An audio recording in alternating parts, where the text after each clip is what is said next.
Hello guys, नमस्कार। मैं हूं आपका दोस्त रोहित पांडे। दोस्तों, कल हमने आप लोगों के लिए सेट 1 का वीडियो डाल दिया है। जो भी गाइज शिक्षक भर्ती की प्रिपरेशन कर रहे हैं, UP TET, C TET, super TET, आने वाले 28 तारीख को आप सभी लोगों का एग्जाम होने वाला है। तो आप लोग, आशा करता हूँ, सावधान हो गए होंगे। आप लोग अच्छे से पढ़ाई कर रहे होंगे। नहीं कर रहे हैं तो आप लोग फौरन लग जाइए, क्योंकि अब समय बिल्कुल नहीं बचा है। इसलिए आप लोग अपनी तैयारी को कंटिन्यू रखें और नेगेटिव थॉट को बिल्कुल नहीं लाना, हमेशा पॉजिटिव ही सोचना है। क्लियर है? हाँ, आगे बढ़ते हैं हम। कल हमने जो पढ़ा दिया है आप लोग उसको और सुनिए। नहीं समझ में आता है तो दोबारा सुनिए, फिर भी नहीं समझ में आता फिर भी दोबारा सुनिए। जितनी बार आप सुनोगे उतनी ही बार आपका दिमाग का कॉन्सेप्ट क्लियर होगा। क्लियर है? मनोविश्लेषणात्मक सिद्धांत आज हम पढ़ाएंगे। मनोविश्लेषणात्मक सिद्धांत, इसमें हम आज कितना वीडियो डाल सकते हैं वो आप लोग देखना। प्रयास मेरा पूरा यह है कि पूरा मनोविज्ञान कुछ ही दिन में खत्म कर दें। ओके, स्टार्ट करते हैं आज का मनोविश्लेषणात्मक सिद्धांत। तो मनोविश्लेषणात्मक सिद्धांत की बात में गाइज, तो ये सिगमंड फ्रायड ने दिया था। किसने दिया था गाइज?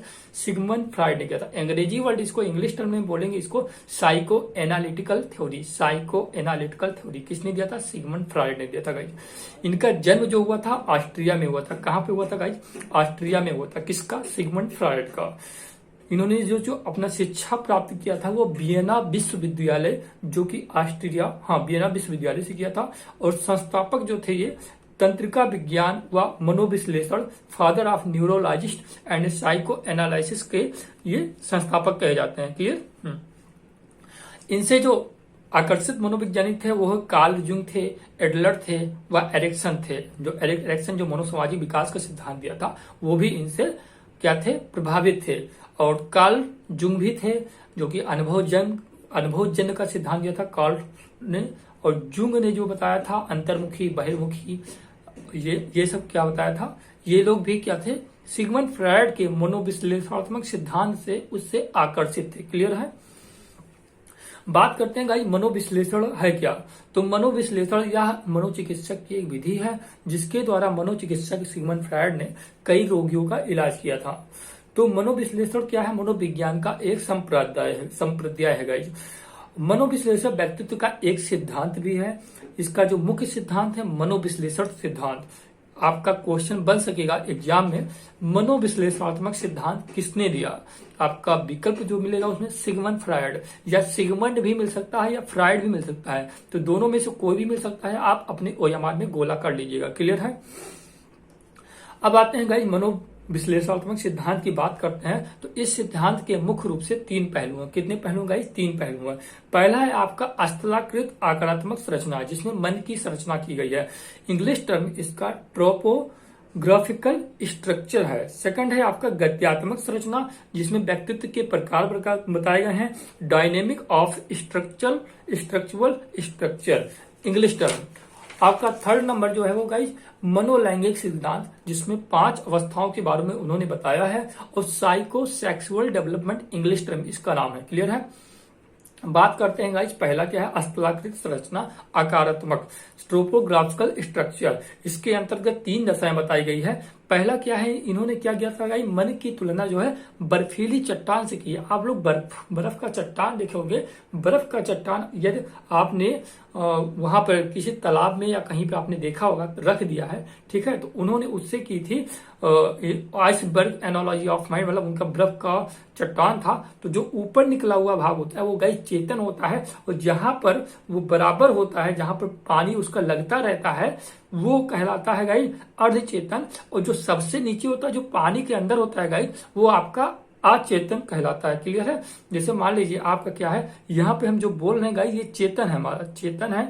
और ये क्या है? अचेतन है। पीछे वाला भाग क्या? अचेतन। और बीच वाला भाग जो है गाइस वो आपका अर्धचेतन कहलाएगा। क्लियर है?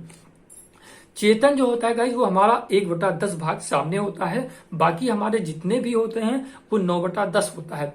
भंडारगिरी कहा जाता है। अगर जो हम आपसे कोई चीज, हमको जानकारी लेना है, कोई अच्छी चीज आप बताते हो तो वो आप चेतन अवस्था में बताते हो। लेकिन आपके अंदर जो गंदी चीजें हैं, जो और सारी चीजें हैं, आप उसको बताना नहीं चाहते, दमित इच्छा है, वो सब आपके अचेतन मन में रहता है। क्लियर है?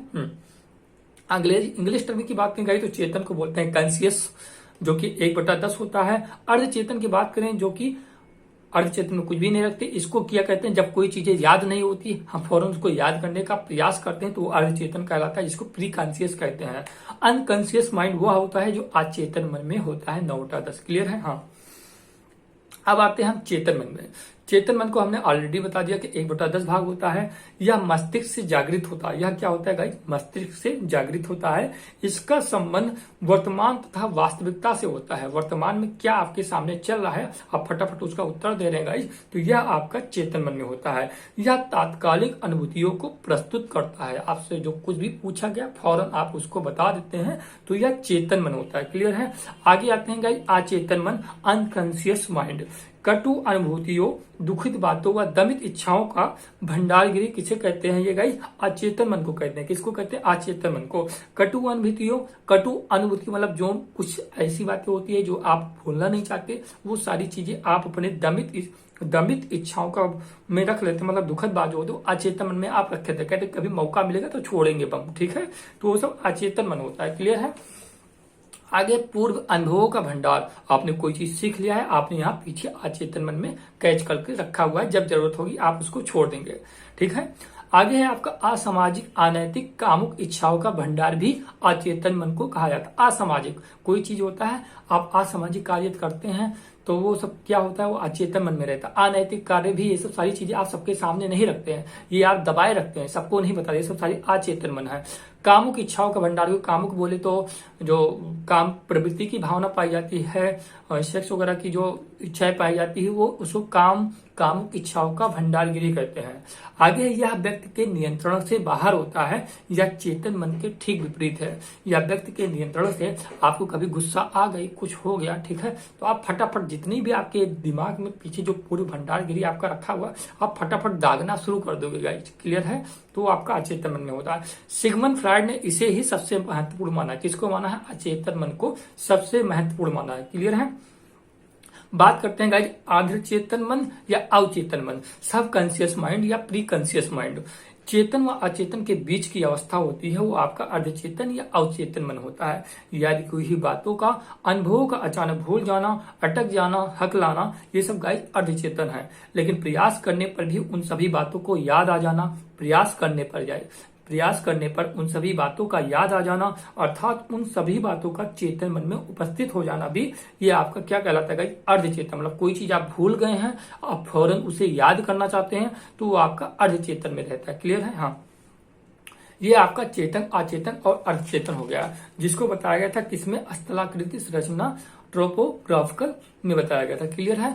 आगे हम आते हैं गत्यात्मक संरचना, जिसको बोलते हैं मोटर डायनेमिक। ठीक है। इसके अंतर्गत सिगमंड फ्रायड ने व्यक्तित्व के 3 प्रकार बताए थे। पहला है आपका इदम। जैसे मान लीजिए आपने इस टाइम करंट टाइम में क्या कर रहे हैं, आप तैयारी कर रहे हैं यूपीटेट का या सीटेट का, सुपरटेट का, जिसकी भी प्रिपरेशन कर रहे हैं गाइस आप सभी, तो आपके अंदर क्या है, एक इदम बना हुआ है कि हमको कैसे भी करके तन मन धन लगा करके हमको एकदम से क्वालिफाइड कर लेना है, अच्छा नंबर लाना है, 120-30, हमको टीचर बन ही जाना है। तो ये आपके अंदर इदम है। ठीक है। और बहुत लड़के होते हैं कि क्या होता है, उनके अंदर कोई गंदी चीजें करने का उनके अंदर इदम बन चुका है कि मान लीजिए किसी लड़की को देखे हैं तो सोचते हैं हमें इनको प्राप्त करना है, कैसे भी करके प्राप्त करना है, कुछ भी हो जाए हमसे सिर्फ इन्हीं से प्यार करना है, कुछ भी हो जाए। या आपने जिद ठान लिया कोई चीज करने का, वो आपके अंदर इदम है। मतलब जिद को ही हम इदम कह सकते हैं। क्लियर है। इदम को ही सुखवादी सिद्धांत कहा है, क्योंकि इसमें सही गलत का कुछ पता नहीं चलता। इसमें सिर्फ सुख से ही सुख दिखाई पड़ता है आपको, कि हमारे लिए हैप्पी रहोगे, आप हमेशा हैप्पी के लिए काम करोगे। प्लेजर प्रिंसिपल जिसको बोला जाता है, सुखवादी सिद्धांत जिसको इदम को बोला जाता है, या जन्मजात होता है गाइस, जन्मजात होता है। ठीक है। आगे है आपका गाइस जैविक पक्ष होता है, इच्छाओं का भंडारगिरी होता है ये। ठीक है। अचेतन मन से संबंध होता है। इच्छाओं का भंडारगिरी किसमें होता है, इदम से होता है। और अचेतन मन से संबंध, अचेतन मन में क्या होता है, अच्छी बातें या गंदी बातें जो होती है अचेतन मन में होती है। लेकिन इदम में, यहाँ पे जो बताया गया गत्यात्मक संरचना में, अचेतन मन का संबंध जो है किससे किया गया है, इदम से किया गया है।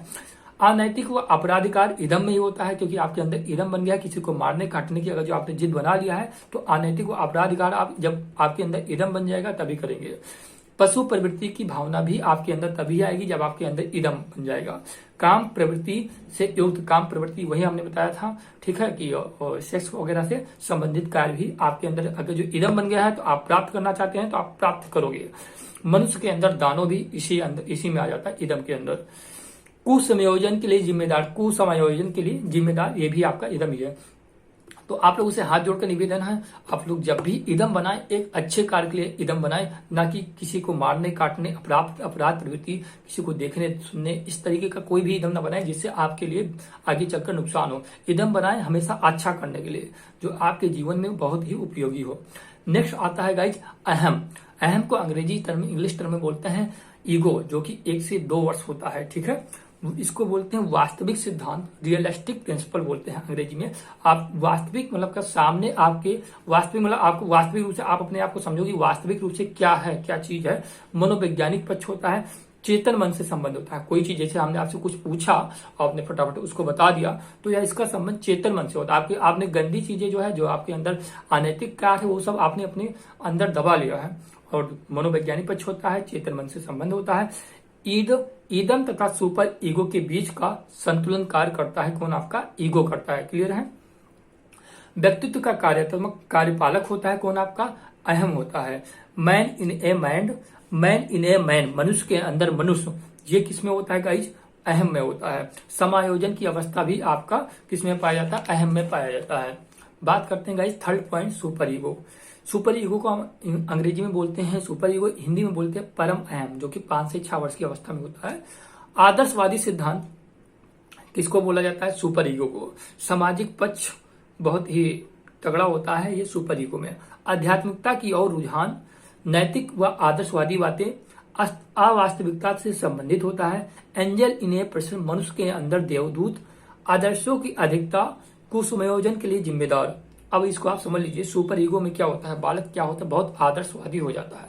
उसको कोई चीज अगर जो किसी ने वह बोल दिया बेटा आपको सिर्फ पढ़ना है, तो आप बालक क्या करेगा? सिर्फ पढ़ेगा ही, पढ़ाई में ही ध्यान देगा, ठीक है। उसके अंदर सिर्फ आदर्शवादी बात, यार कभी कोई माइंड को फ्रेश करना है या खेलना कूदना है, तो वो सारी चीजें अनैतिक कार्य वो नहीं कर रहा है। अनैतिक कार्य मतलब कि थोड़ा अपने माइंड को फ्रेश करने के लिए वो कोई कार्य नहीं कर रहा है, तो ये भी आपके लिए एक नुकसानदायक है कि एकदम आदर्शवादी हो गया है। आध्यात्मिकता की ओर रुझान, सारा दिन पूजा पाठ में ही लगा रहता है, ये भी गलत है। नैतिक, हमेशा नैतिक बातें करेगा, आदर्शवादी बातें करेगा, कभी किसी को मतलब कि हमेशा नैतिक बातें करेगा, आदर्शवादी बातें करेगा, कभी उसका दिमाग से मतलब कि अंतर्मुखी व्यक्तित्व करेगा, कोई ये चीजें नहीं सोचेगा कि हमको ये करना है वो करना है। इदम उदम भी जल्दी नहीं बन पाएगा इसमें, ठीक है। अवास्तविकता से संबंधित होगा, हमेशा ये सोचेगा कि क्या है क्या नहीं है, ठीक है, हमेशा इसी में फंसा रहेगा।